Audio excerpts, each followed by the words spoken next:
जय हिंद। स्वागत है फिर से आप सभी का हमारे आज के इस करंट अफेयर्स में। और जैसा कि हमने इससे पहले चैप्टर देखा था आर्थिक परिदृश्य, क्या था आपका? आर्थिक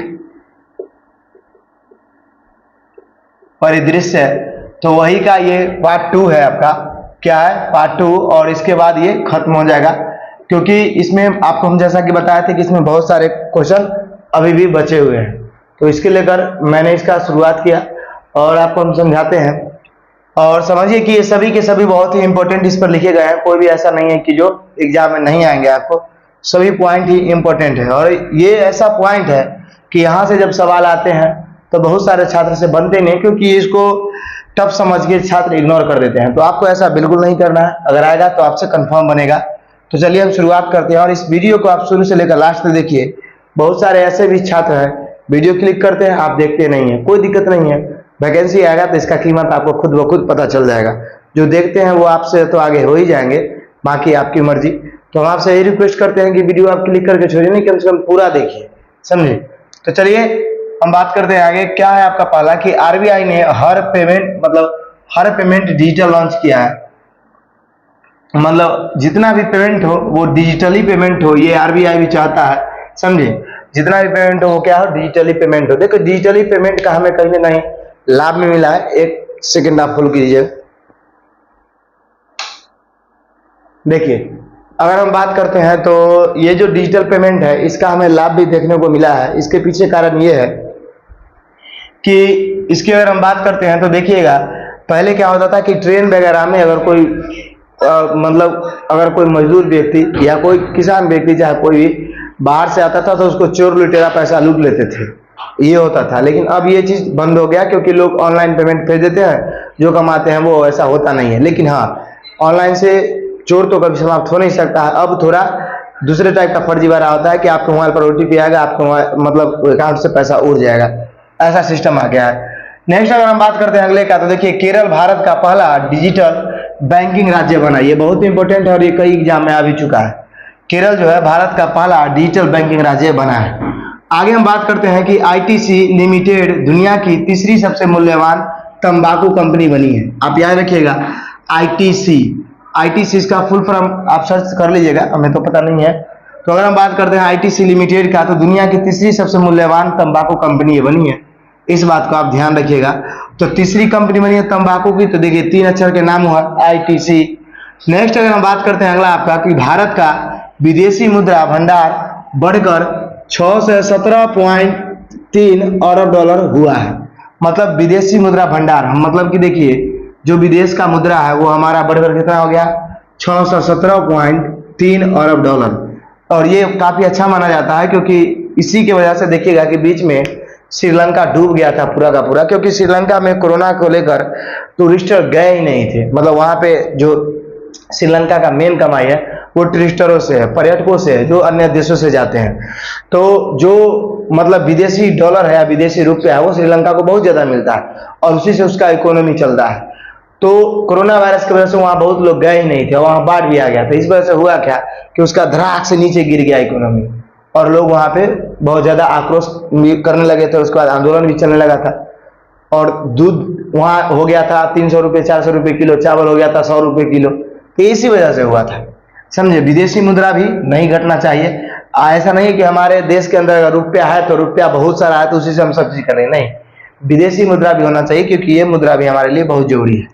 नेक्स्ट अगर हम बात करते हैं कि यूपी भारत का दूसरी सबसे बड़ी अर्थव्यवस्था बन गया है। मतलब यूपी जो है उत्तर प्रदेश, ये भारत का दूसरी सबसे अर्थव्यवस्था बन गया, ये आपको ध्यान में रखना है। नेक्स्ट बात करते हैं इंडिगो 100 मिलियन यात्रियों तक पहुंचने वाली पहली एयरलाइंस बनी। मतलब 100 मिलियन यात्रियों तक, ये बहुत बड़ा डाटा होता है आपका। और इंडिगो आप जानते हैं कंपनी है किसका, तो ये एयर कंपनी है, एयर फ्लाइट कंपनी इंडिया का, जो आपका 100 मिलियन यात्रियों तक पहुंचने का रिकॉर्ड बनाया है। और इस तरह से करंट अफेयर्स में आप याद रखिएगा कौन सा, इंडिगो कंपनी। और इससे संबंधित आपका बिहार दरोगा 1275 में क्वेश्चन आया था एयरलाइन से संबंधित। तो ये सब क्वेश्चन को आप इग्नोर नहीं कर सकते हैं, इसलिए हम आपको बोलते हैं कि जो हम पढ़ाते हैं वो इंपॉर्टेंट होता है, डायरेक्ट टू डायरेक्ट हिट करता है एग्जाम में। और ऐसा आप लोग देखते होंगे और बाकी जो दरोगा बने हैं पढ़ के वो भी जानते हैं, और जो तैयारी कर रहे हैं वो तो जानते ही जानते हैं। नेक्स्ट अगर हम बात करते हैं अगले आपका कि महाराष्ट्र एफडीआई प्राप्तकर्ता के रूप में शीर्ष स्थान पर रहा। देखिए एफडीआई का मतलब क्या होता है, फॉरेन।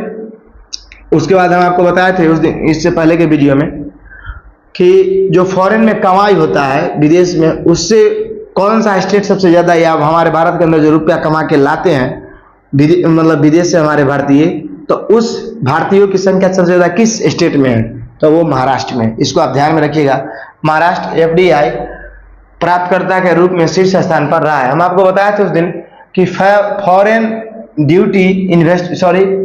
फॉरेन डायरेक्ट इन्वेस्टमेंट इसका फुल फॉर्म होता है।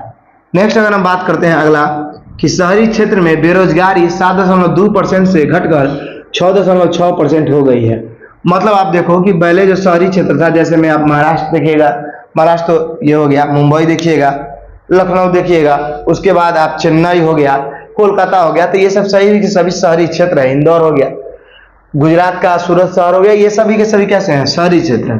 तो यहाँ पे जो बेरोजगारी है वो काफी मतलब घटा है, 7.2% से 6.6% ये अब रह गया है। और ये बेरोजगारी घटने और बढ़ने का कौन बताता है, तो नीति आयोग, ये याद रखिएगा। नेक्स्ट बात करते हैं कि निर्मला सीतारमण श्रीलंका के तिरुकोमाली, क्या जगह है, तिरुकोमाली। देखिए आप कुछ भी करंट अफेयर्स को इग्नोर कर ही नहीं सकते हैं, आप एक नजर डालो, देखो कि हर पॉइंट अपने आप में बहुत ज्यादा महत्वपूर्ण है। जो इंपॉर्टेंट नहीं होता उसको हम खुद बोर्ड पर नहीं लिखते हैं, समझे। नेक्स्ट अगर बात करते हैं कि निर्मला सीतारमण श्रीलंका के तिरुकोमाली में एसबीआई बैंक का शाखा का उद्घाटन किया। इन्होंने क्या किया कि एसबीआई का नया शाखा खोला है, कौन, मतलब निर्मला सीतारमण। और ये तिरुकोमाली जगह है वहां पे। तो आपसे क्वेश्चन ये जगह भी पूछा जा सकता है, श्रीलंका कौन से स्थान पर, तिरुकोमाली। और नहीं तो ये पूछा जा सकता है कि निर्मला सीतारमण ने किस बैंक का शाखा खोला है, मतलब उद्घाटन किया है। या आपसे ये पूछा जा सकता है कि श्रीलंका के तिरुकोमाली में एसबीआई बैंक के शाखा का उद्घाटन किस वित्त मंत्री, मतलब किस मंत्री के द्वारा किया गया, तो निर्मला सीतारमण। इस तरह से आप याद रखिएगा। नेक्स्ट अगर हम बात करते हैं निर्मला सीतारमण, आप भूल नहीं पाइएगा कैसे, तो ये वित्त मंत्री है और रुपया पैसा का काम एसबीआई देखती है, तो रुपया पैसा संबंधित निर्मला सीतारमण का है कि नहीं है, तो यहाँ पर तो यही आएगी। नेक्स्ट बात करते हैं कि एसबीआई के अनुसार, मतलब एसबीआई का मानना है कि भारत 2027 तक दुनिया की तीसरी सबसे अर्थव्यवस्था बन जाएगी। मतलब स्टेट बैंक ऑफ इंडिया का ये मानना है कि हमारा जो प्यारा भारत है वो 2027 तक दुनिया की तीसरी सबसे बड़ी अर्थव्यवस्था बन जाएगी। आपसे एक रिक्वेस्ट है कि आप अगर दरोगा बनना चाहते हैं तो ध्यानपूर्वक इस पूरे वीडियो को देखिए, और जो लोग पूरा वीडियो देखते हैं वो जरूर कमेंट कीजिए कि मैंने सर पूरा वीडियो देखा है, समझे। नहीं तो आपको इस चीज का भुगतना पड़ेगा आगे, कोई दिक्कत नहीं, आप नहीं देखिए। जब दरोगा का वैकेंसी आएगी उस समय से हम नया अप टू डेटेड वीडियो डालेंगे। ये वीडियो हम जब आपको बोलेंगे जाके पीछे वाला मेरा वीडियो देखिए, उस समय में आपको बहुत कष्ट होगा, समझे। क्योंकि बाकी जो लोग अभी फुल वीडियो देख रहे हैं, आपको भी में नोट कर रहे हैं या स्क्रीनशॉट लेके याद कर रहे हैं, वो तो आपसे आगे निकल जाएंगे कंफर्म। और इस बार 2000 प्लस पोस्ट है, तो समझिए कि 20-25 करंट अफेयर्स आना बिल्कुल तय है, इस बात को मान के चलिए। नेक्स्ट बात करते हैं अगला, हम देखिए कि भारत का जीडीपी 4 ट्रिलियन, क्या है आपका, ये 4 ट्रिलियन डॉलर का आंकड़ा पार कर गया, मतलब पार किया। मतलब हाल ही में भारत का जो जीडीपी है वो 4 ट्रिलियन डॉलर का आंकड़ा पार कर गया है, हमारे भारत का जीडीपी। तो ये जो आपका ऊपर का करंट अफेयर्स है, ये सभी के सभी इंपॉर्टेंट है।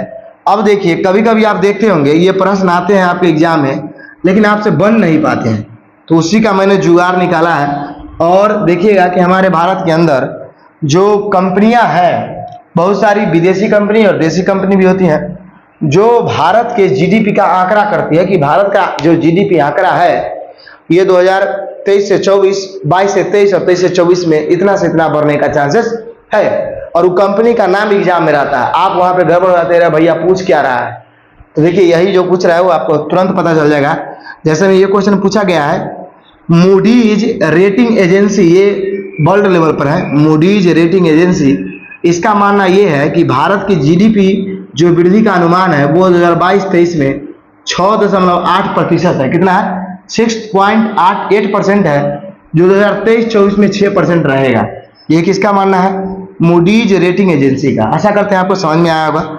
आगे फिंच के बारे में पूछा जाता है, जिस कंपनी से पूछा जाता है उसी को मैंने लिया है, फिंच रेटिंग एजेंसी। इसका मानना यह है कि भारत का जीडीपी 22-23 में 7.2% रहा, जो आगे चलकर 6.3% हो जाएगा।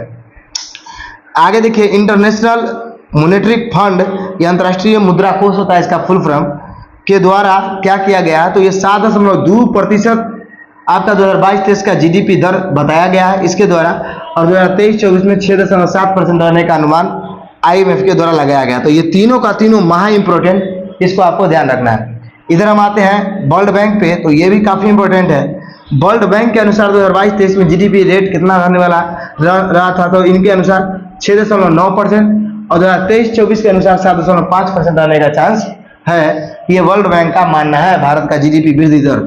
नेक्स्ट बात करते हैं संयुक्त राष्ट्र का। ये यूएन होता है, मतलब यूएनओ नहीं, संयुक्त राष्ट्र। तो अगर हम बात करते हैं तो इसका मानना है कि 6.6% आपका 2022-23 में रहेगा और 2023-24 में 7.0% रहने का चांसेस है। अब एनएसओ की हम बात करते हैं तो केंद्रीय सांख्यिकी ये होता है, ये हमारे भारत का ही एक संस्था है। इसके द्वारा भारत का जीडीपी मतलब वृद्धि दर जो है ये 2022-23 में 7.0% है और 2023-24 में इसका अनुमान है कि 7.3% रहेगा। तो ये जितना भी हम आपको बताए यहाँ पे समझिए, यहाँ ये मूडीज से और एनएसओ से और इसका फिंच से क्वेश्चन पूछा गया है और आईएमएफ से भी, तो आप किसी को भी इग्नोर नहीं कर सकते हो। मैंने खास कर उसी को लिया है जहां से आपके प्रश्न बनेंगे।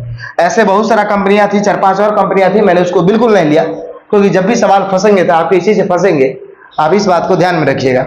एक बात समझिए, मेरा तबीयत ठीक नहीं है, तो हो सकता है कि मेरा आवाज आपको अच्छा नहीं लग रहा हो, लेकिन कोई नहीं, क्योंकि फीवर लग रहा है, तो इस वजह से तब भी हम कोशिश कर रहे हैं कि आपका क्लास कंटिन्यू रहे। और व्यू भी इतना कम जा रहा है कि मन नहीं करता है बनाने का, लेकिन अगर 50 लोग भी वीडियो देख रहे हैं तो कहेंगे कि 50 लोग तो हम पे विश्वास करते हैं ना कि सर का वीडियो आएगा, तो उनके लिए करना पड़ता है। किसी किसी का 50 मिलियन जाता है, तो उससे नहीं है। अभी हम जिस औकात में है उसी हिसाब से तो व्यू भी जाएगा, है कि नहीं। तो हम आपसे ये कहना चाहते हैं कि आपको करंट अफेयर्स हमारा क्लास कंटिन्यू अभी से कीजिए, अगर आप तैयारी कर रहे हैं तो। बाकी आपके फ्रेंड दोस्त जो भी तैयारी करते हैं उनको भी यह वीडियो भेजा कीजिए, तो आप इसका स्क्रीनशॉट ले लीजिए। तो आशा करते हैं कि हमारा ये प्रयास और क्लास दोनों अच्छा लगा होगा। तो चलिए हम फिर से मिलते हैं आपसे अगली क्लास में। तब तक के लिए जय हिंद, जय भारत, टेक केयर।